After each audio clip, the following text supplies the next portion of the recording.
장 31절부터 33절까지입니다.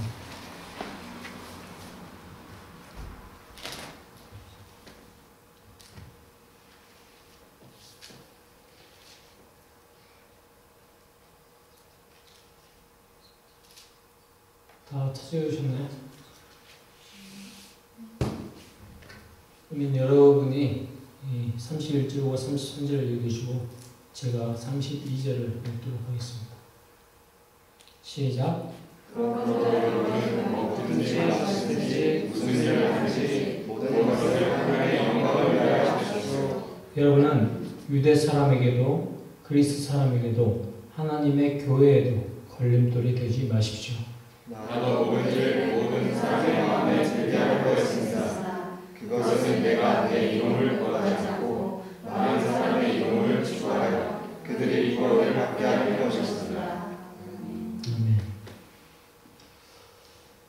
저의 아버지 세대에는, 그러니까 지금 연세가 살아계셨으면 70대 후반인데, 그분들 세대에서는 고등학교 정도만 졸업을 해도 상당히 지식층이다, 그렇게 여겨졌던 시절이 있었습니다. 더군다나 제가 살던 곳은 시골이라 초등학교, 중학교 다닐 때는 아버지가 대학교를 중퇴를 하셨는데, 대학교를 중퇴하셨다는 것도 저한테는 어린 나이에 상당한 프라이드의 이콘이 됐었습니다. 뭐 그런 것은, 근데 우물한 개구리였던 제가 나이가 들면서 중학교, 고등학교, 대학교 이렇게 하면서 많은 사람들, 더 넓은 지역 그런 데에서 사람들 접하다 보니까 자연스레 아주 부끄러운 것이 또 맞죠. 네. 그런데 제가 살던 그 마을, 소영리입니다. 소영리. 마을 이름이 이쁘지 않습니까? 소영리. 네. 그 마을에는 가난한 사람들이 유난히 좀 많았었던 것 같아요. 그래서 말품을 팔아서 생계를 유지하는 사람들이 좀 있었는데, 그런 분들 중에 김 권사님이라고 아주 믿음이 독실한 그런 분이 계셨습니다. 그분은 초등학교도 나오지 않았습니다만은 성경책을 교회 다닌다고 이제 성경책을 줄줄줄 읽으시는 거예요. 그리고 또 찬송가가 예전에는 이렇게 세로로 써져 글만 있는 그런 찬송가 있었습니다. 문편 없고. 근데 글만 있는 그 찬송가도 보고 줄줄줄 읽으시는 거예요. 그래서 막 신기하다고 아버지한테, 아버지 저분 학교 안 나왔다면서 어떻게 그래요? 그랬더니, 야, 하나님 믿습니다. 제가 그때 그렇게 말씀하시더라고요. 정말 신기한 일이라고 말할 수밖에 없는 일인데, 또 그분이 얼마나 독실했냐면 매일 새벽재단 새벽기도를 빠지지 않는 분이 유일한 분이셨습니다. 그분이. 또 그분은 무슨 예배다 그런 것은 하여간 빠지지 않고 다 참석하시는 거예요. 무슨 예배다. 사람이 살다 보면 예배 굳이 본인이 가지 않아도 되는 예배도 있고 할 텐데, 예배다고 생긴 것은 다 참석을 하시는 거예요. 정말 대단하다 그런 생각을 했었는데, 또 그분은 또 제가 또 생각을 해보면 주일학기 때 이제 두랩돈을 낸 과부 이야기를 듣잖아요. 전 재산이 두랩돈밖에 없었는데 두랩돈을 그냥 헌금을 한 그런 과부가 살아 계시다면 바로 이분이 아닐까라고 생각했을 정도로 믿음이 아주 독실한 분이셨습니다. 그런데 한 가지 납득이 좀 잘 안 되는 게 있었어요. 그분의 하신 말씀 중에 이건 좀 아닌 것 같다. 어린 제가 느끼기에는 좀 아닌 것 같다라고 생각했었는데, 그게 뭐냐면 이분이 삶이 그렇게 넉넉한 분이 아니셔서 이렇게 먹을 것도 그렇게 매 끼니가 그렇게 넉넉하고 그런 분이 아니었어요. 그래서 제사 끝나고 나서 제사를 지내고 난 음식을 갖다가 사람들이 다 나눠 먹는 게 그게 시골에서는 아주 나름대로 미풍 양속 중에 하나인데 그런 음식을 손도 안 대는 겁니다. 그래서 내가 물어봤죠. 목사님은 왜 음식을 안 드세요? 신기하니까 안 먹으니까 맛있는 떡도 많고 돼지고기 거기다 우리 동네는 또 시골 바닷가잖아요. 전라도. 무관한 음식이 많은데 안 드시는 거 왜 안 드세요? 그랬더니 기독교를 믿는 사람은 우상 제물을 바친 그런 자물을 갖다가 먹으면 안 되는 거예요. 그렇게 말씀하시는 거예요. 저는 상당히 좀 이해가 좀 안 됐었습니다. 왜냐하면 저희 집안은 원래 불교를 믿었었고 또 유교식으로 제사를 지냈었고 그 대부분의 한국 시골 사람들 아니면 도시에 사는 사람들도 마찬가지겠지만 전통적으로 유교식으로 제사를 지내고 불교를 믿고 그리고 민간 신앙 그런 데 가끔 가서 좀 더 보고 그렇게 하는 것이 당연한 거였습니다. 저도 그래서 기독교로 제가 아주 어렸을 때 기독교로 개종을 아버지가 하셨어요.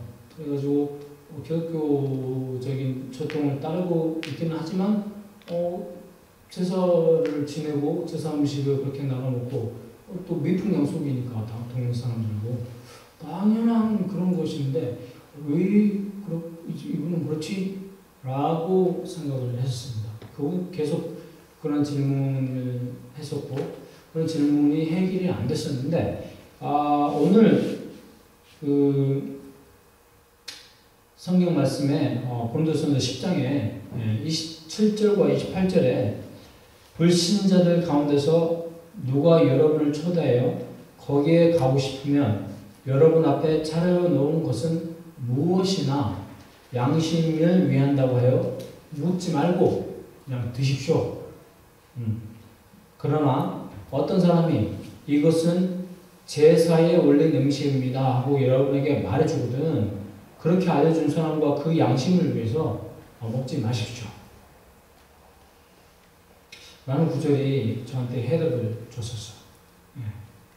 그래서 이 이야기 기초에서 보자면 지금은 고인이 되셨지만은 김 권사님도 본인의 소신을 지키는 데는 아주 탁월했다고 말씀드릴 수 있겠고 어떻게 보면 좀 본인의 소신만 그렇게 지키는데 급급했던 나머지 다른 사람을 배려하는 그런 신앙을 갖고 계시지 못했구나 라는 생각이 드는데 오늘 분명히 바울사도가 강조하는 것이 있습니다.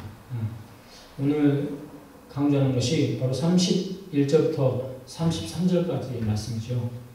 다시 한번 제가 강조를 하자면 무슨 일을 하든지 하나님의 영광을 드러내는 일에 전심전력을 다할 것을 말하는데 그 영광을 드러낼 때 상대방이 어떻게 생각하는지를 고려를 해서 거기에 맞게 행동할 것을 바울사도는 중요하고 있습니다.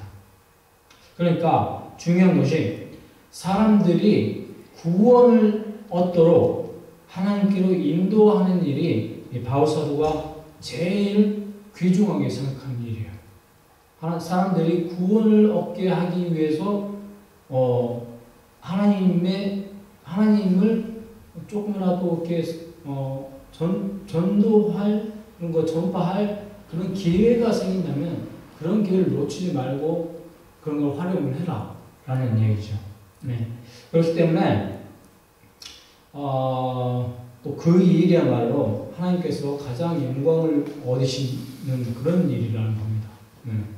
그렇기 때문에 내가 싫어하는 일이라도 상대방이 좋아한다면 그 일을 기꺼이 해줘야 한다라는 말이죠. 왜냐하면 그때가 바로 상대방이 구원을 얻을지도 모르는 그런 기회를 제공하는 그런 수단 찬스가 될 수도 있기 때문입니다.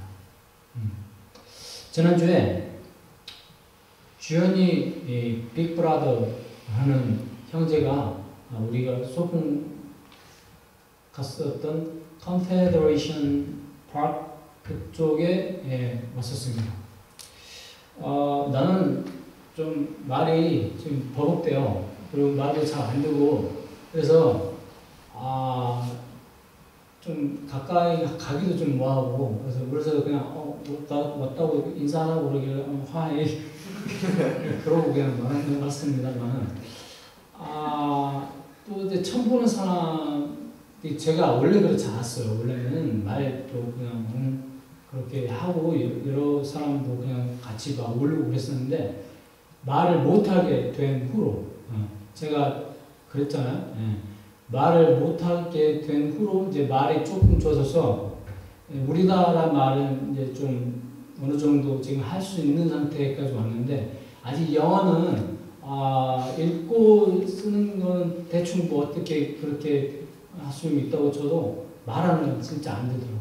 말하는 건 기회가 따로 줘주고 연습을 많이 해야지 다시 원상복귀가 될지 말지 모르겠는데 아무튼 그렇습니다. 그래서 처음 보는 사람한테 가가지고 같이 즐겁게 막 지낸다는 게 저한테 굉장히 부담이에요. 지금은 그렇게 하지 못합니다. 옛날에는 자연스러웠던 일이. 그래서 목사님께서 저한테 공 굴리기 그 알아요, 여러분? 뭔지? 뭐라고 하죠? 네? 론 볼링? 잔디 볼링. 잔디 볼링. 네. 네.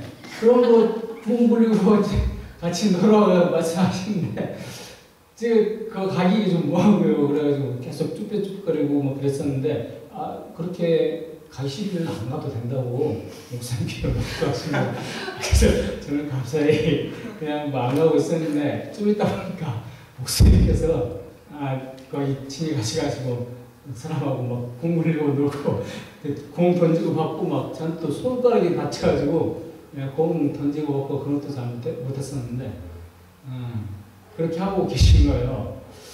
제가 얼마나 찔리던지. 네. 그거 보면서 많이 찔렀었는데, 이번 또 설교를 이제 준비를 하면서 띡 보는데, 오늘 읽은 본문이 딱 눈에 들어오는 겁니다.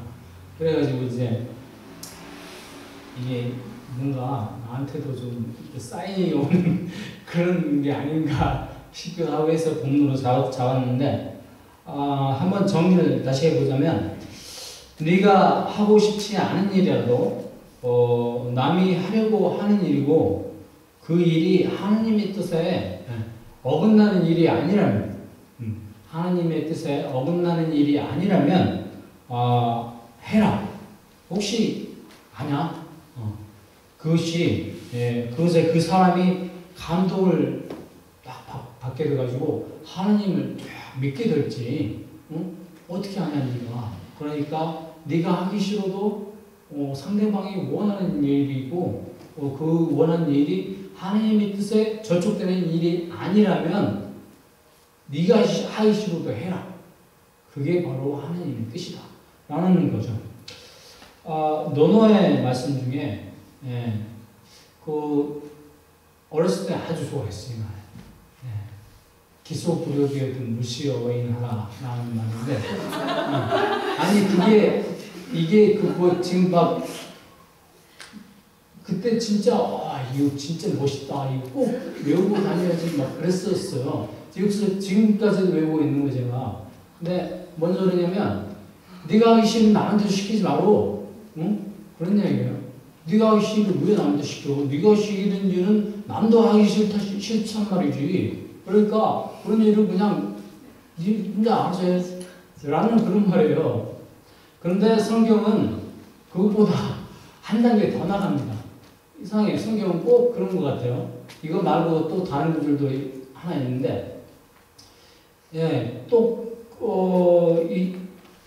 하나를 더 나아가는 이것을 이야기를 해보면 네가 하기 싫은 일이어도 남이 하고 싶어 하는 일이라면 해라 라는 거예요. 네가 여러분이 하기 싫은데 여러분은 지금 아이스크림 먹으러 가고 싶은데 뭐 지금 뭐 친형제가 닭 먹으러 가세요. 또 어떻게 해? 친형제 닭을 무지하게 좋아해. 여러분 진짜 아이스크림 겁나 먹고 싶거든? 근데 가야 돼. 어떻게? 친형제 가자는 대로 가져야죠. 그러면 이제 뭐 지금 이제 일단 우리한테는 사실 해당이 별로 없는 해당 사항이 안 되는 말일 수 있어요. 이거는 어느 정도 여러분처럼 어느 정도 이제 믿음의 수준에 이른 사람들이 이 초신자들 같은 그런 사람들한테 그 사람들의 필요, 그 사람들의 뭐 니즈 그런 거를 충족시켜 줄 수 있는 그런 일이라면 혹시 그 사람이 닭을 먹으러 가자면 가야죠. 라는 그런 말이죠. 그러니까 이 말의 참뜻은 네 진심이 담긴 행동에 상대방이 감동을 먹고 그로 인해 하나님을 접하고 구원을 얻게 될지도 모르므로 네 생각은 접고 상대방 생각을 존중해서 행동을 해라. 그것이 하나님께 영광을 돌리는 일이다. 라는 얘기입니다. 그러므로 저와 아멘교회 여러분, 아멘교회 성도 여러분은 지난 일주일간, 아니 우리 전체 삶을 통틀어서 한번 내가 믿지 않는 형제들, 혹은 또 믿어도 사람이 믿음의 수준이 굉장히 다양하다고 얘기를 하잖아요. 그런데 혹시 나보다도 혹시 믿음의 정도가 조금 약해 보이는 그런 성도들이 뭘 하자고 했는데 그냥 나는 하기 싫어서 내 생각만 고집해서 나한테 꼴리는 대로 그냥 그 일을 나는 해야지. 나는 하기 싫은데 왜 자꾸 하기 싫은 일을 억지로 하라고 그러세요? 라고 하는 그런 일이 없었나 한번 잘 생각해 보기 바랍니다. 그래서 혹시 그런 일이 있었다라고 한다면 이 순간 생각을 좀 바꿔야 될 것 같아요. 사람이 정말 다 그렇게 착할 수는 없겠죠. 그렇지만 우리는 그리스도인 아닙니까? 그리스도인? 그리스도인이 뭐예요?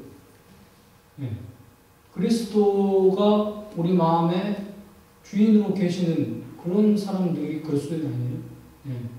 그런 사람이 모두 다 되기를 노력해야 할 것 같습니다. 이제더라도 내가 아닌 그리스도의 주인인 우리 주인, 마음의 주인인 그리스도, 우리 하나님이죠. 그리스도 하나님이잖아요.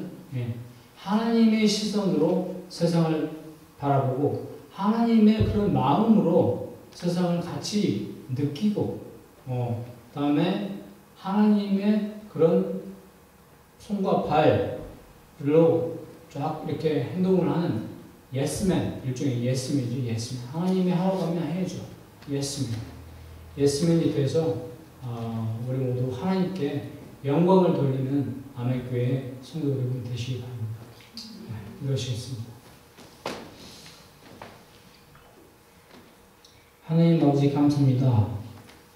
남이야 어찌되건 자기 중심적으로 살았던 우리의 지난 과거를 되돌아보고 회개합니다. 아버지, 우리의 연약함과 우리밖에 몰랐었던 과거를 싹 다 지워버리고 그 위에 아버지의 시선과 아버지의 마음을 우리에게 허락하시옵소서. 그래서 무슨 일을 하든지 어떤 사람을 만나든지 우리가 그 사람을 아버지께로 연결하는 메신저가 된다는 사실을 명심하고 행동할 수 있도록 주여 우리에게 용기와 믿음을 주시옵소서. 그리하여 비록 멀지만 이 땅에 주의 나라를 건설할 수 있다는 신념을 가지게 하시옵소서. 거룩하신 예수님 이름으로 기도합니다.